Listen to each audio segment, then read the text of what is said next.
Hola, ¿qué tal? Mi nombre es Martín Tapia Hernández y me tocó exponer el tema de imperfección en el arreglo atómico.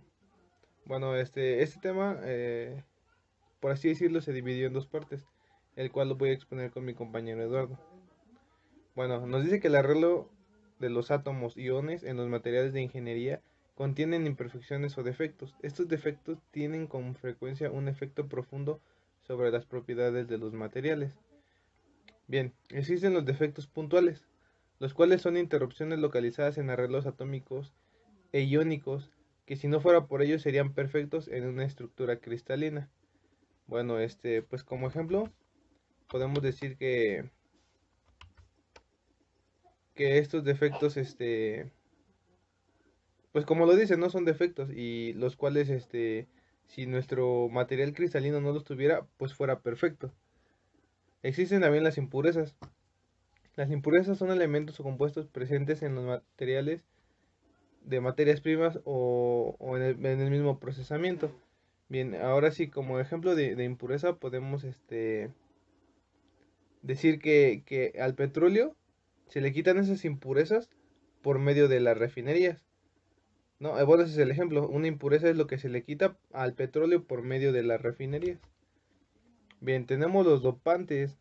Los dopantes son elementos o compuestos que se agregan de una forma deliberada y en concentraciones conocidas en lugares específicos de la microestructura, buscando un efecto benéfico sobre las propiedades y el procesamiento. Tenemos los defectos extendidos. Estos defectos extendidos toman parte varios átomos o iones y que por consiguiente se presentan en un volumen finito del material cristalino. Las vacancias. Bueno, las vacancias nos dicen que esto es un poco más complejo, porque nos dice que se produce cuando falta un átomo o un ion en su sitio normal de la estructura cristalina. Nos dice que esto aumenta el desorden normal del material, lo cual aumenta la estabilidad termodinámica de un material cristalino.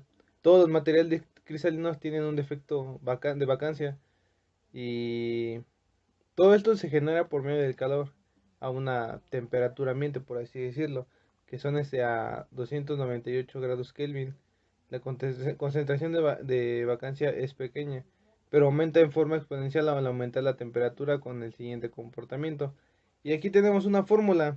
Este, bueno, esta fórmula nos dice que es NB igual a X, entre paréntesis ponemos menos QV sobre RT. Bien, para explicar un poco más esto, nos dice que NB es la cantidad de vacancias por centímetro al cubo. N es igual a la cantidad de átomos por centímetros al cubo. QV es la energía necesaria para producir un mol de vacancias en cada en cada caloría sobre mol o en cada joule sobre mol. R es la constante de los gases, que es 1.987 calorías sobre mol menos los grados. O también puede ser 8.31 joules sobre mol menos grados Kelvin. T nos dice que es la temperatura en grados Kelvin, y ya todo esto es la que forma la fórmula para calcular las vacancias. Bien, bueno, esto sería todo de esta mitad de este tema, y a continuación continúa mi compañero Eduardo. Defectos interfaciales se forman cuando se inserta un átomo o un ion adicional en la estructura cristalina. Es una posición normalmente desocupada. Defecto sustitucional o defecto puntual intersticia. Se crea cuando un átomo idéntico a los puntos normales de la red están en una posición intersticial. Es probable que se encuentre este defecto en estructuras cristalinas de bajo factor de empaquetamiento. Defecto de Frackel. Es un par de vacancia intersticialidad que se forma cuando un ion salta de un punto normal de la red a un sitio intersticial y deja atrás una vacancia. Este defecto se presenta tanto en materiales iónicos como en covalentes. Defecto de Shocking Es exclusivo de los materiales iónicos y suele encontrarse en muchos materiales cerámicos. En este defecto, las vacancias se presentan en un material con enlaces iónicos, donde debe faltar un número estequímétrico de aniones y cationes de cristal si se quiere conservar en la neutralidad eléctrica. Dislocaciones y significado. Las dislocaciones son discontinuidades de la red que involucran uno o varios átomos. Las dislocaciones no solo cambian propiedades ópticas y eléctricas, sino que ayudan a comprender el comportamiento plástico de los sólidos y la ductibilidad de los metales. Las dislocaciones de arista se pueden visualizar como una capa extra de átomos que ha sido empujada a mediana distancia en el cristal, o una capa de átomos ha sido removida media distancia. En el proceso de reacomodo, los átomos crean una serie de distorsión en la estructura. Y la dislocación de tornillo puede verse como sigue. Suponga que se hace un corte en el cristal perfecto y luego a un lado del corte desplazado o deslizado con respecto al otro. La dislocación misma es la línea fronteriza entre las proporciones deslizadas y no deslizadas del cristal. Usualmente ambos tipos de dislocaciones ocurren simultáneamente. ¿Qué tal? Mi nombre es Raúl García Cruz, integrante del equipo número 3 de propiedad de los materiales. En esta ocasión les vamos a platicar un poco sobre la ley de Smith. Esta ley fue propuesta por el investigador del mismo nombre en el año de 1983.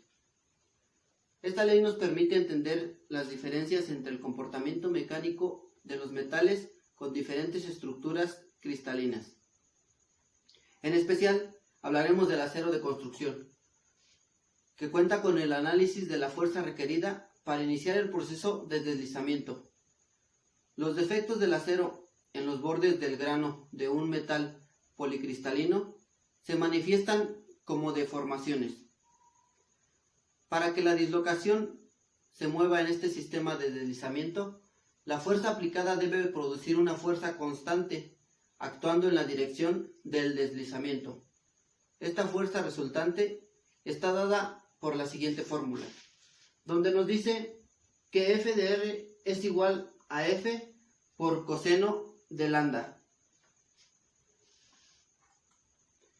Ahora bien, si dividimos la ecuación entre el área del plano de deslizamiento, es decir, A es igual al área inicial entre el coseno de phi, obtendremos la ley de Smith, donde nos dice que la fórmula es tau es igual a sigma por coseno de lambda por coseno de phi, donde por consecuente tau es igual a F de R sobre A, y donde también nos dice que sigma es igual a F sobre el área inicial.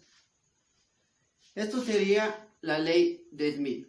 Gracias. Mi nombre es Ana Laura y en esta ocasión voy a explicar un ejercicio en el que vamos a aplicar la ley de Smith. Ejercicio 1. Como problema nos plantea, se desea producir una barra de monocristal de aluminio puro, el cual tiene un esfuerzo cortante crítico resuelto de 148 psi. Se desea que la barra esté orientada de tal modo que cuando se le aplique el esfuerzo axial de 500 psi, se deforme por deslizamiento a 45 grados respecto de su eje y actúe sobre un sensor que detecte la sobrecarga.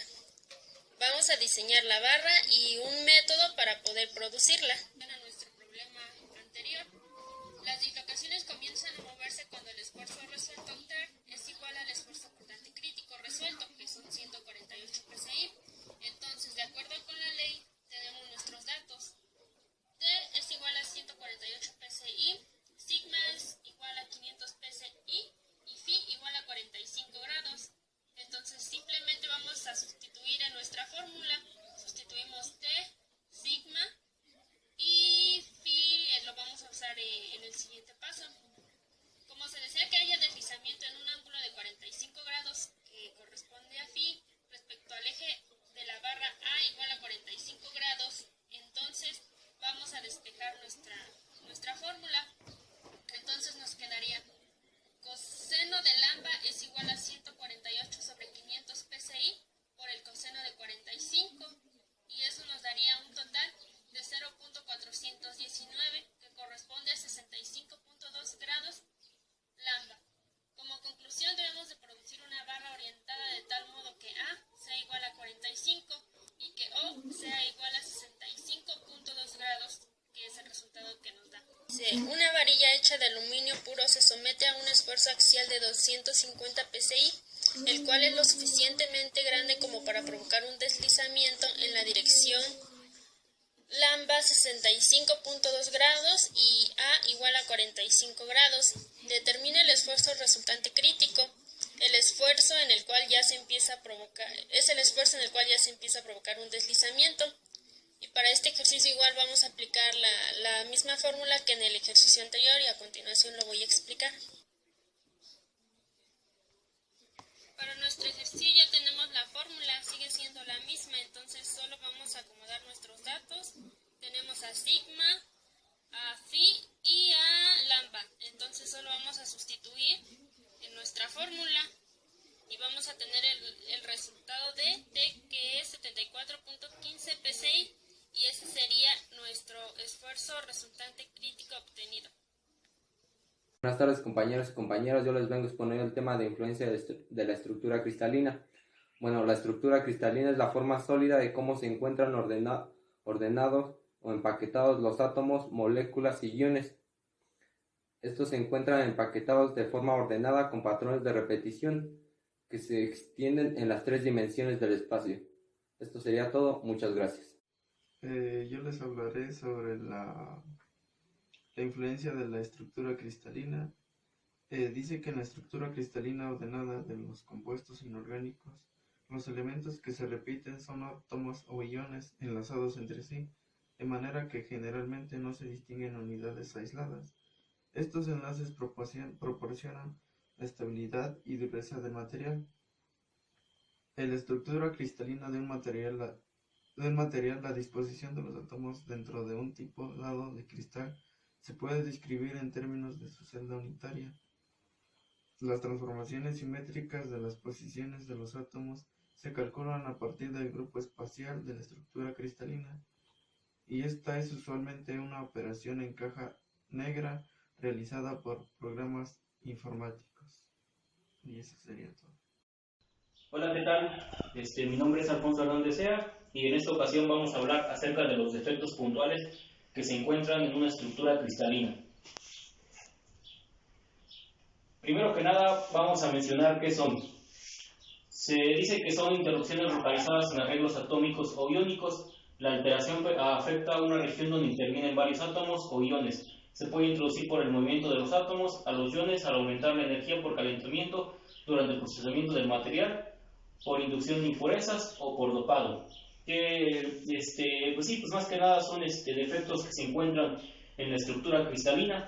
Y tenemos la definición de impurezas y de dopado. Impurezas son los elementos o compuestos presentes en la materia prima o ya sea en el procesamiento, y la definición de dopado sería elementos o compuestos que se agregan en forma deliberada y en concentraciones conocidas.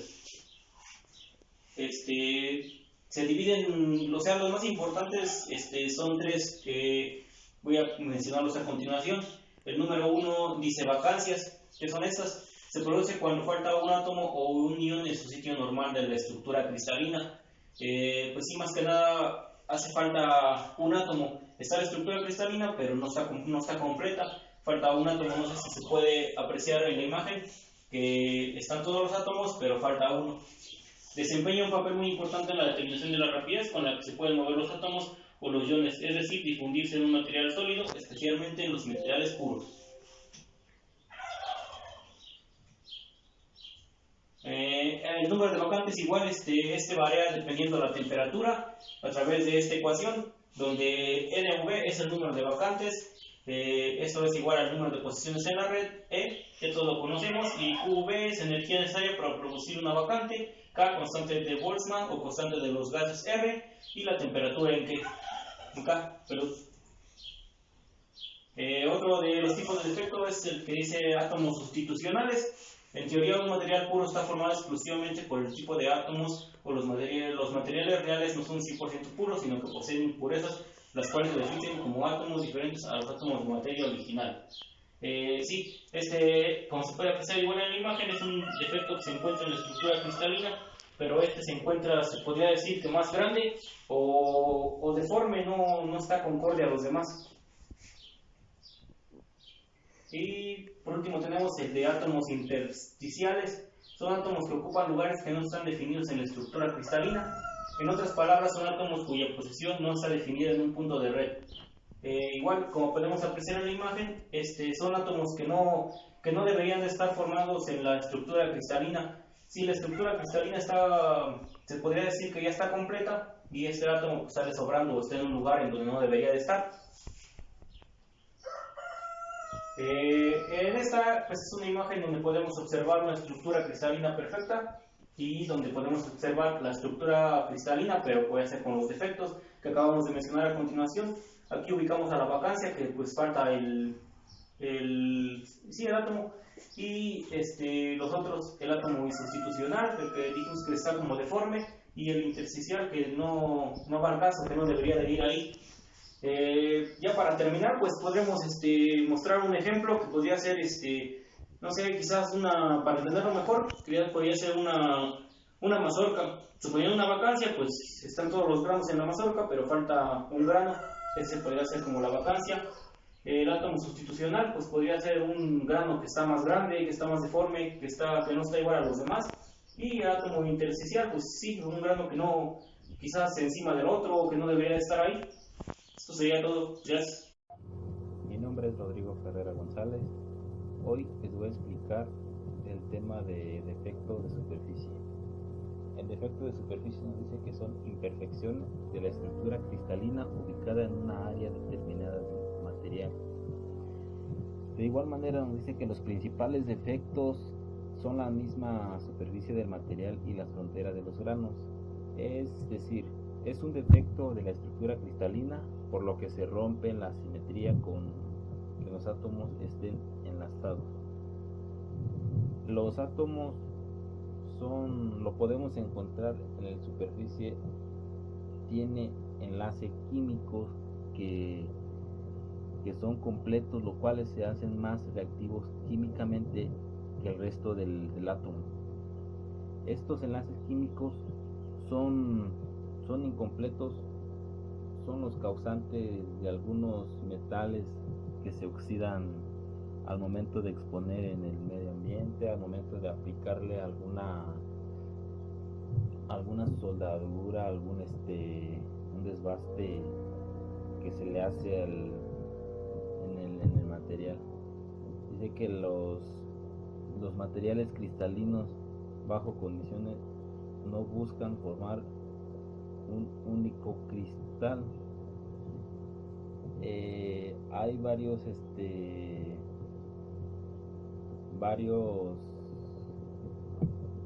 formas de cómo se unen, de cómo se unen las materias cristalinas. No solo son de una sola estructura, sino que son de varias estructuras. Ahorita les voy a mostrar cómo se ven las varias formas de cómo se unen las cristalinas. Ahí en el inciso A podemos ver que no es igual en el inciso B. Dice que en el inciso A esta unión es en estado líquido. Los átomos no tienen enlace fuerte entre ellos, por lo que son libres para moverse en los volúmenes del material. Si aquí podemos ver que no tiene ningún enlace, son átomos libres, solitarios, se podría decir. En el inciso B nos dicen que es la solidificación, comienza con una etapa llamada nucleación. Podemos ver que estos están enlazados en cuatro átomos, que hay algunos que están libres. Dice que estas partículas se les llaman núcleos y se forman una gran cantidad de ellos al inicio de la solidificación. Que podemos ver esto lo podemos ver como núcleos que están solos, y eso que están unidos le podemos llamar como la solidificación. Aquí en el inciso C podemos ver que ya se unen más átomos, ya no nada más son 4, sino que ya son 6, pero en diferente estructura. Aquí lo podemos ver que esta es la misma estructura que pero este es diferente, pero se unen 6 átomos. Y dicen que gradualmente los átomos todavía en estado líquido van adhiriéndose a los núcleos cercanos.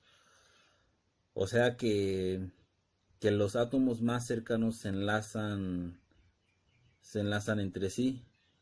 El núcleo crece y por eso a esta etapa se le llama crecimiento. Ese es otro tipo de unión cristalina. En el inciso D, aquí lo podemos ver en el inciso D, aquí ya todos los núcleos están unidos, ya no hay un átomo solo, ya todos se encuentran unidos. Dice que al final del proceso todos los átomos se han adherido a algún núcleo cercano en la materia es completamente sólido. Cada núcleo ha formado un cristal dentro del material debido a que la orientación de estos cristalinos durante la nucleación fue aleatoriamente. Los cristales no coinciden entre sí.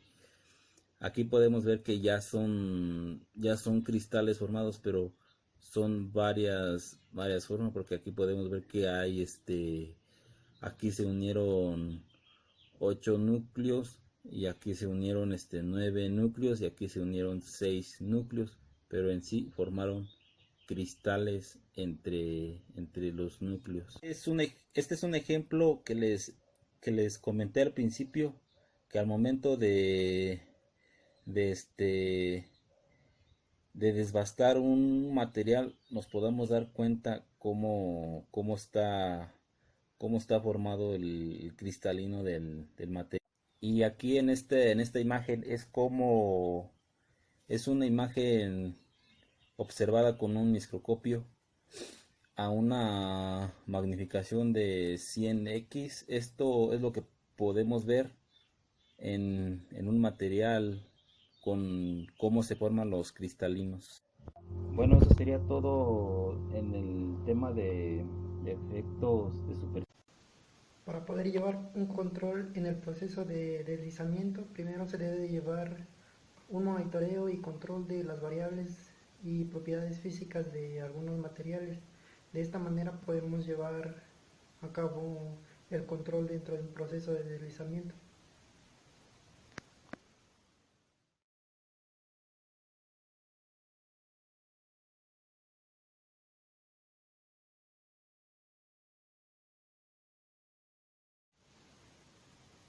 En un proceso de control de deslizamiento de materiales, por ejemplo, eh, cristales cúbicos, debemos de tener en cuenta los siguientes aspectos.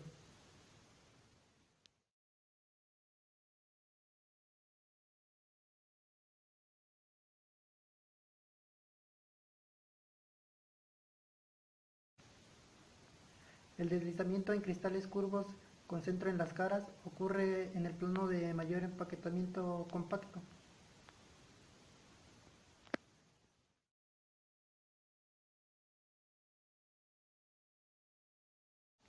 Estos son los tipos de sistemas de deslizamientos que podemos encontrar dentro de los materiales.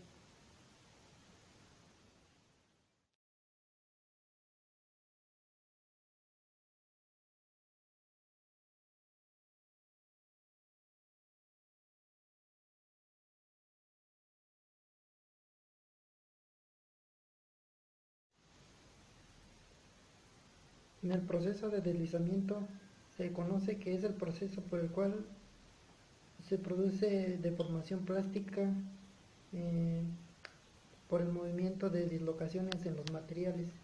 A esto se le conoce como deslizamiento de proceso.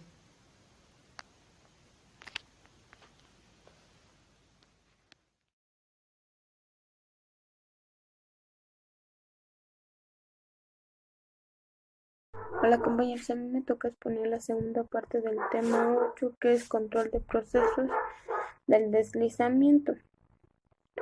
El sistema de control de deslizamiento es un control en el deslizamiento de la materia, por ejemplo, el cristal cúbico. Debemos de tener en cuenta lo siguiente. El deslizamiento en cristales cúbicos con centro en las caras ocurre en el plano de empaquetamiento compacto. El empaquetamiento compacto de esferas es la disposición de un número infinito de celdas de esferas de forma que las mismas ocupen la mayor fracción posible en el espacio tridimensional infinito. Que eso se puede hacer con una función donde vas a tomar la longitud de átomos a lo largo de dirección y la longitud de dirección. La longitud de átomos está dada en términos de radio atómico cuando la dirección pasa por el centro del átomo o del punto de red, que nos permite tener un control en el proceso de deslizamiento. A lo largo que nos permite tener el control del proceso de deslizamiento es el diagrama, el plano específico, la dirección de deslizamiento. Dada la permutación de los tipos de planos de deslizamiento y los topos de dirección en la red FCC, las normas del vector de Burgers coincide con las mismas distancias entre dos puntos de red. Estos pueden ser calculados usando la siguiente ecuación, que es D es igual a 2 a A entre 2 mayor a 110 y menor a A sobre raíz de 2. El sistema de deslizamiento, las dislocaciones de cualquier tipo no se mueven con el mismo grado de facilidad en todos los planos y dirección cristalográficas, sino que existen planos preferenciales, planos de deslizamiento y dirección de preferenciales, dirección de deslizamiento. Los planos de deslizamiento poseen elevadas distancias planas de átomos. Las direcciones de deslizamiento poseen elevada densidad lineal de átomos. Se llama sistema de deslizamiento. El conjunto de planos y direcciones de deslizamiento en donde las dislocaciones podrán moverse, que son CC en las caras.